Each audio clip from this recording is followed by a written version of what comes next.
और बड़ी खबर मथुरा से, जहां पर थाना नौझील पुलिस ने अवैध रूप से रह रहे मजदूरों की जांच की है। ईंट भट्टा पर काम करने वाले ये मजदूर हैं। 90 बांग्लादेशियों को हिरासत में लिया। पुलिस ने इन लोगों के खिलाफ मुकदमा दर्ज किया है, जेल भेजा है। पुलिस उस नेटवर्क को खंगाल रही है जिसके जरिए इन लोगों की भारत में एंट्री हुई।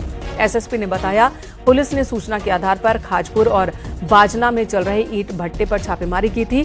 पकड़े गए बांग्लादेशियों में 35 पुरुष, 27 महिला और 28 बच्चे शामिल हैं, जो ईंट भट्टे पर मजदूरी कर रहे थे। पद में निरंतर चेकिंग कराई जा रही है, जिसके क्रम में आज थाना नौझील द्वारा एक खाजपुर गांव पड़ता है, वहां पे भट्टों पर चेकिंग के क्रम में लगभग 90 लोगों को की जानकारी हुई कि ये लोग बांग्लादेशी मूल के हैं। इन सभी लोगों को हिरासत में लिया गया है और उनसे पूछताछ की जा रही है। इसमें 35 पुरुष, 27 महिलाएं और 28 बच्चे हैं। इनसे पूछताछ पे इन्होंने यह बात कबूली है कि ये बांग्लादेशी मूल के हैं। देखिए, इन लोगों ने ये बात कबूल कर ली है कि ये सभी बांग्लादेशी मूल के हैं, लेकिन बड़ा सवाल यह है कि इतनी बड़ी तादाद में बांग्लादेशी जो यहाँ मजदूरी कर रहे थे, आखिर कौन है जो इन्हें इस तरह से शरण दे रहा है और यहाँ लेकर पहुंचा? इनकी एंट्री कैसे हुई? पुलिस इन तमाम पहलुओं पर जांच पड़ताल कर रही है। नितिन गौतम इस वक्त हमारे साथ जुड़ गए हैं। नितिन, इस बारे में क्या जानकारी मिल रही है? ये लोग कब आए भारत, किस रास्ते से आए और कहाँ रह रहे थे? जी देखिए, जिस तरीके से हमारे जो पुलिस के सूत्र उनसे हमारी बात हुई थी, तो पुलिस को एक इनपुट मिला था, जिसके बाद से एएलआई और अन्य जो एजेंसियां था उनको सक्रिय किया गया था। क्योंकि ये जो पकड़े गए लोग हैं, ये अपने असली पहचान छुपाकर यहाँ पर जो है ईंट भट्टों पर मजदूरी का काम कर रहे थे। क्योंकि मथुरा में सुरील थाना क्षेत्र में बाजना नौझील क्षेत्र में जो है कई भट्टे हैं, जहाँ पर कि बाहर से जो लेबर आया जाता है, कभी उड़ीसा से लेबर आती है तो कहीं से लेकर आती है, तो वही ठेकेदार इनको लेकर आया था। फिलहाल पुलिस ने अभी 90 लोगों को गिरफ्तार कर लिया है और इनसे पूछताछ कर रही है। पूछताछ करने में जो ठेकेदार के नाम सामने आए हैं, उनके खिलाफ कार्रवाई की जा रही है, उनकी जांच पड़ताल की जा रही है और उनकी पहचान करने के साथ ही उनके लिए कई टीमें लगा दी गई हैं, जो उनके लिए गिरफ्तारी के लिए लगी हुई हैं। तो कहा जा सकता है कि पुलिस की जो एक बड़ी कार्रवाई है, जो घुसपैठी है, लगातार जो मथुरा एक बड़ी शरण स्थली रही है बांग्लादेशियों के लिए। पूर्व में भी यहाँ पर कई बांग्लादेशी पकड़े गए हैं और बड़ी संख्या में यहाँ पर बांग्लादेशी पकड़े गए हैं। इसी के चलते जो एसएसपी श्लोक रामार थे, उनके द्वारा अभियान चलाया गया था घुसपैठी के खिलाफ और उसी में पुलिस को बड़ी सफलता। सवाल ये भी है कि जब भी मजदूरी दी जाती है, मजदूरों का वेरिफिकेशन भी होता है, तो क्या ईंट भट्टा मालिकों की ओर से इन सभी का वेरिफिकेशन नहीं हुआ था? इन्हें काम भी दे दिया गया? हम आपको बताएंगे, जो ईंट भट्टा मालिक होते हैं, संचालक होते हैं, उनके द्वारा जो ठेकेदार होते हैं, जो ठेका पर लेबर लेकर आते हैं, क्योंकि ईंट भट्टों पर जो काम करने वाली जो लेबर होती है वो दूसरे प्रांतों की होती है, तो जो ठेकेदार होते हैं उनके माध्यम से जो लोग आते हैं, लेबर आती है, उसी माध्यम से जो ईंट संचालक थे उन्होंने रखा था और जो ठेकेदार थे उनके द्वारा उनको इनकी आईडी उपलब्ध कराई गई थी। इसी की पुलिस जांच कर रही है कि आखिर जो फर्जी आईडी है वो कहाँ से बनी है, किस तरीके से इनको उपलब्ध कराई गई, किन लोगों के द्वारा उपलब्ध कराई गई थी। इन्हीं सब चीजों की जांच जो है सुरक्षा एजेंसी कर रही है। जी, क्या ठेकेदार तक पहुंच पाई है पुलिस? जिस ठेकेदार ने इन सबको यहाँ रखवाया था, उनमें से किसी की गिरफ्तारी हुई है?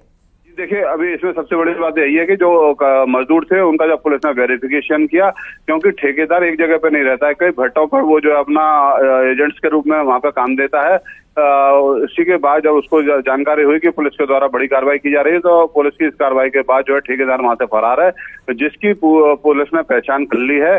क्योंकि जो लोग लाए गए थे उन्होंने पुलिस को सारी जानकारी दे दी और उसी आधार पर अब ठेकेदार की तलाश में पुलिस की कई टीमें दबिश दे रही हैं। जी, धन्यवाद नितिन, इस वक्त पूरी जानकारी देने के लिए। तो एक दो नहीं बल्कि 90 बांग्लादेशी जो कि यहाँ पर अवैध तरीके से रह रहे थे, बाकायदा मजदूरी कर रहे थे, इन्हें पुलिस ने गिरफ्तार किया है। इनसे पूछताछ कर रही है पुलिस और इस वक्त पूछताछ का जो मुख्य उद्देश्य है, एजेंडा है, ये पता लगाना कि आखिर कौन है जो इन लोगों को एंट्री दिलवा रहा है और भारत में इन्हें रहने, इन्हें छिपने, इन्हें फर्जी तरीके से कागजात उपलब्ध करवा रहा है।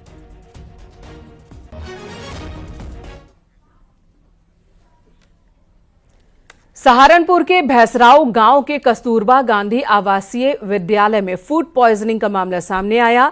आवासीय विद्यालय में खाना खाने के बाद कई छात्राओं की तबीयत बिगड़ गई। सभी को बुखार और उल्टी की शिकायत होने लगी, जिसके बाद उन्हें अस्पताल ले जाया गया। हालांकि 6 से ज्यादा छात्राओं को इलाज के बाद डिस्चार्ज किया गया है। डॉक्टर्स ने भी फूड पॉइजनिंग की आशंका ही जताई है। साथ ही छात्राओं ने भी खराब खाने की शिकायत की है।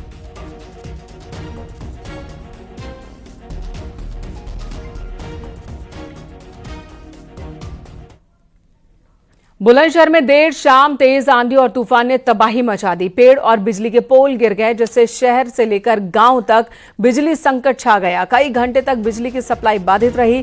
तेज हवाओं की वजह से लोगों को गर्मी से तो राहत मिल गई, लेकिन जनजीवन अस्त व्यस्त दिखा। आंधी तूफान की वजह से फसलों को बहुत नुकसान हुआ। किसानों का कहना है कि इस साल आम की अच्छी फसल की उम्मीद थी मौसम में, लेकिन अचानक बदलाव की वजह से उनकी ये उम्मीद अब टूटती हुई दिख रही है।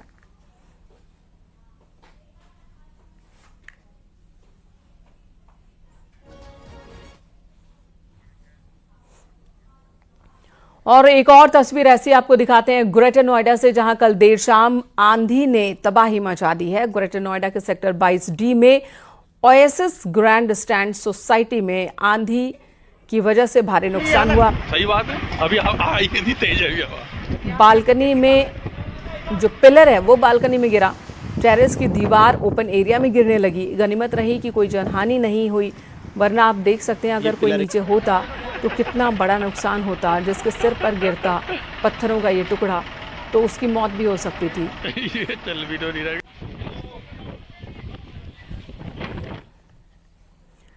दिल्ली एनसीआर में शुक्रवार को तेज आंधी आई थी और इस आंधी तूफान ने काफी तबाही मचाई। इस तबाही की तस्वीरें सामने आने लगी हैं, जिसमें आपको ये दिखा रहे हैं। तस्वीरें अलग अलग सेक्टर्स की हैं।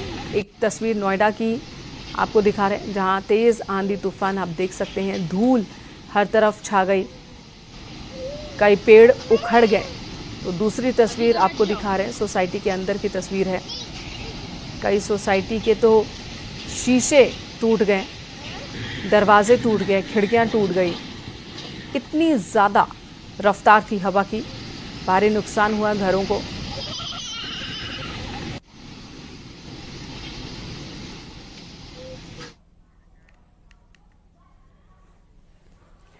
तो कहीं तेज आंधी तूफान, तो कहीं तापमान बहुत ज्यादा। इस वक्त मौसम का ऐसा मिजाज बिगड़ा हुआ है कि लोग परेशान हैं। यूपी के कई जिलों में तापमान 45 डिग्री तक पहुंच चुका है। कई शहरों में हीट वेव का अलर्ट है। आईएमडी ने 22 जिलों में लू की चेतावनी जारी की है और लू के साथ ही कई जिलों में बारिश की भी संभावना है। यानी कि कहीं लू तो कहीं बारिश की वजह से लोग परेशान रहेंगे।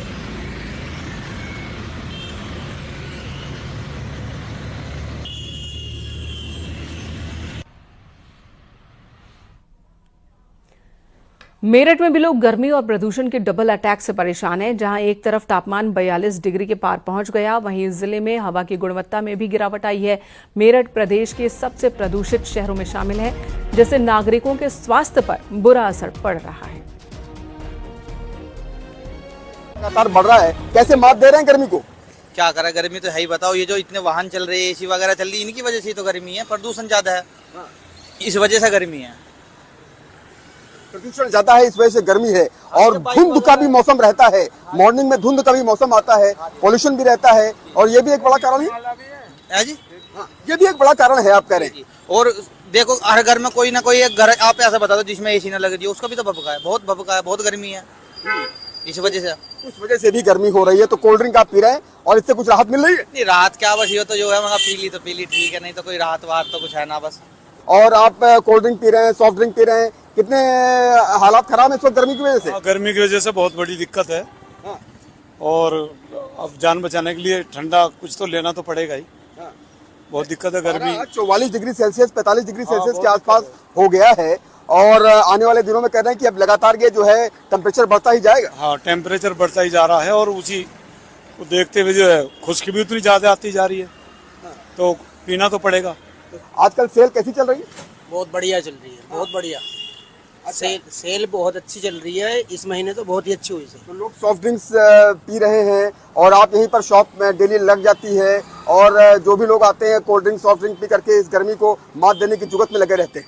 बेशक, अब ये ठंडा पी लेते हैं, थोड़ी बहुत सुकून मिल जाती है बॉडी को। उसके बाद में फिर वही धूप, वही किल्लत, यही रहता है बस। इटावा में फार्मर रजिस्ट्री, यानी कि किसानों के लिए रजिस्ट्री कराने के लिए किसानों को जागरूक किया जा रहा है ताकि वो रजिस्ट्रेशन कराएं। डीएम और कृषि अधिकारी गांव-गांव जाकर उन्हें जागरूक कर रहे हैं। किसान चौपाल लगा रहे हैं, किसानों को जागरूक किया जा रहा है। सरकार की सभी सुविधाएं इस रजिस्ट्रेशन के बाद उठाई जा सकती हैं, इस बात की जानकारी दी जा रही है।